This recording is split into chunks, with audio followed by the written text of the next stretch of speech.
المسلمين أجمعين وإلى خيره لمن اجتمعنا هنا بسببه ولأجله أن الله يغفر لهم ويرحمهم ويعلي درجاتهم في الجنة وينفعنا بأسرارهم وأنوارهم وعلومهم ويعيد علينا من بركاتهم ونفحاتهم في الدين والدنيا والآخرة وإلى حضرة النبي محمد صلى الله عليه وسلم. الفاتحة. أعوذ بالله من الشيطان الرحمن الرحيم.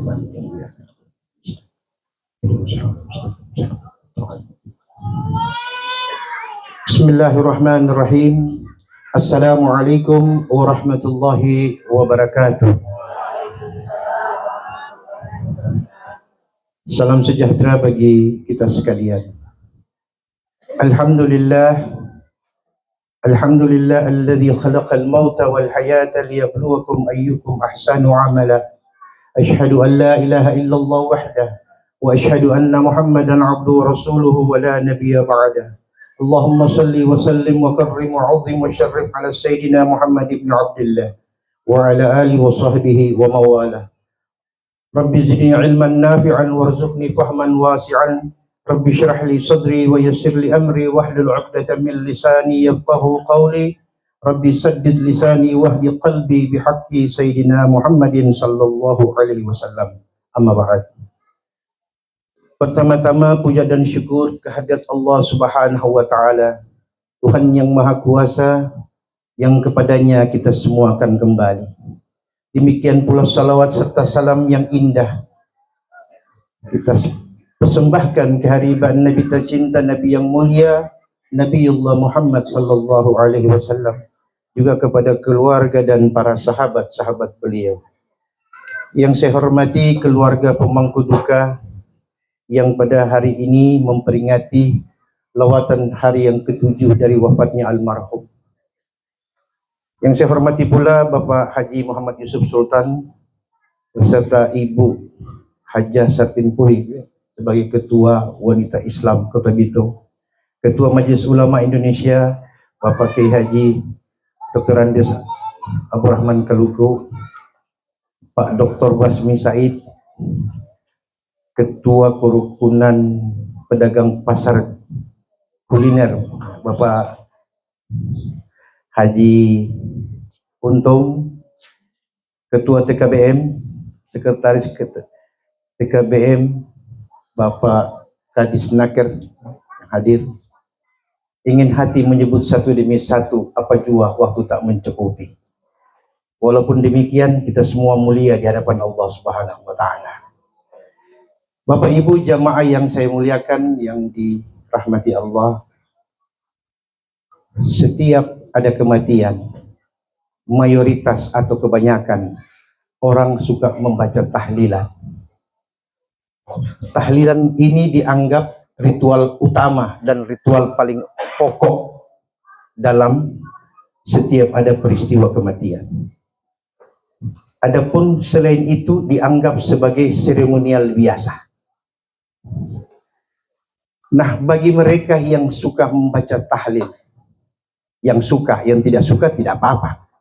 Yang suka membaca tahlil biasanya mengundang imam dan pegawai syariat untuk membaca tahlil.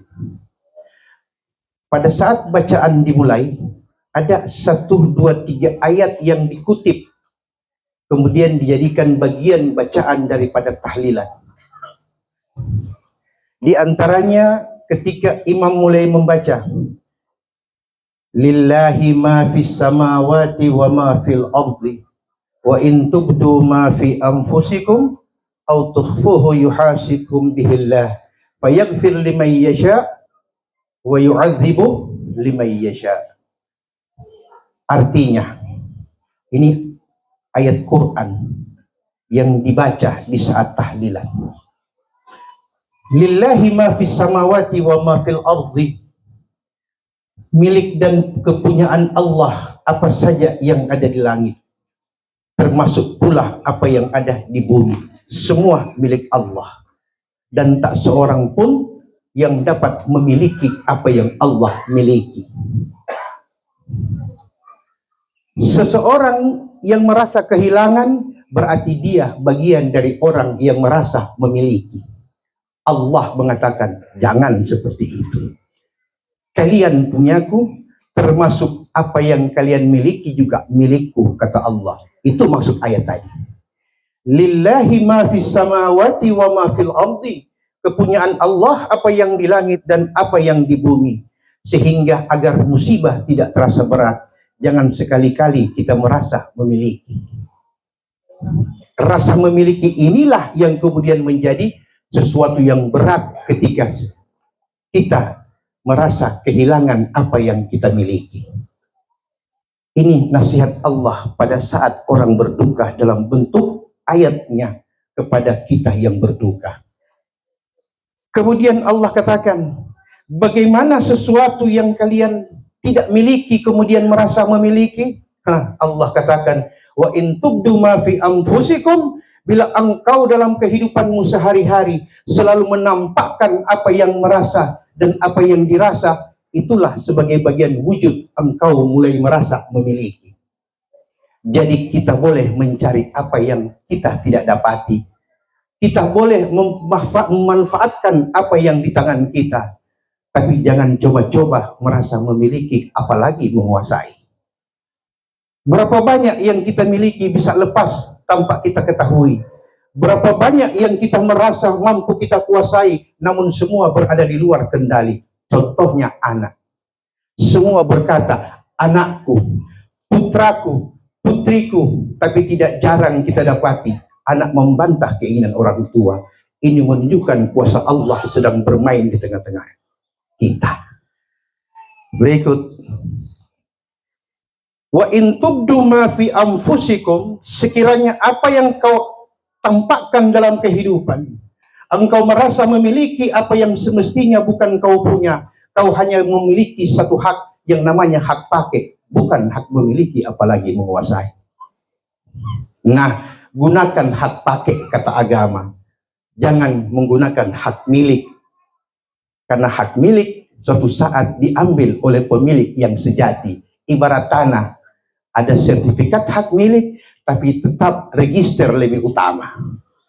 Betul? Berikut. Al-tuhfuhu yuhasibkum bihillah. Itu yang nampak, yang kelihatan. Bahkan yang kau sembunyikan di dalam hatimu pun Allah tahu bahwa engkau mulai merasa memiliki, bukan merasa menggunakan hak apa yang Allah berikan.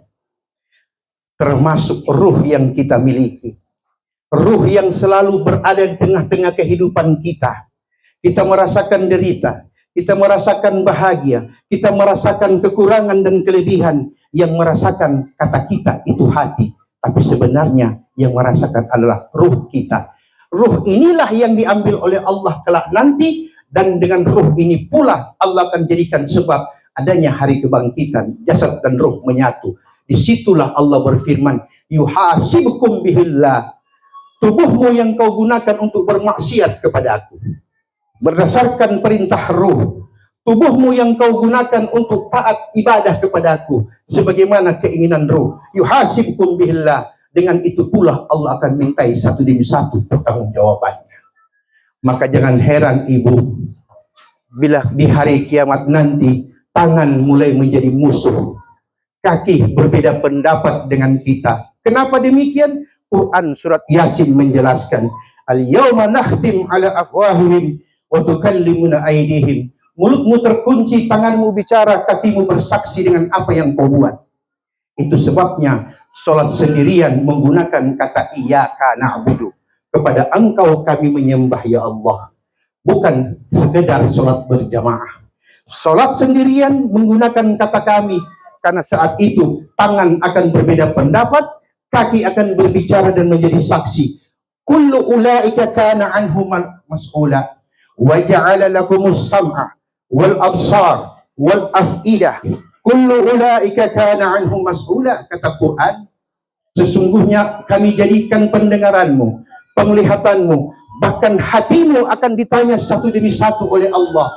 Apa yang tersirat dan terungkap, baik yang zahir maupun yang batin, Allah mengetahuinya. Wa in tuhfu yuhasibkum bihillah. Bila kau sembunyikan, Allah tahu apa yang sedang terjadi dalam hati. Jangan pernah merasa memiliki. Itu sebabnya setiap kematian Nabi katakan al-maut akbarul mau'izah. Mati adalah peringatan yang paling besar bagi kita yang hidup. Wabillahi taufiq wal hidayah. Assalamualaikum warahmatullahi wabarakatuh.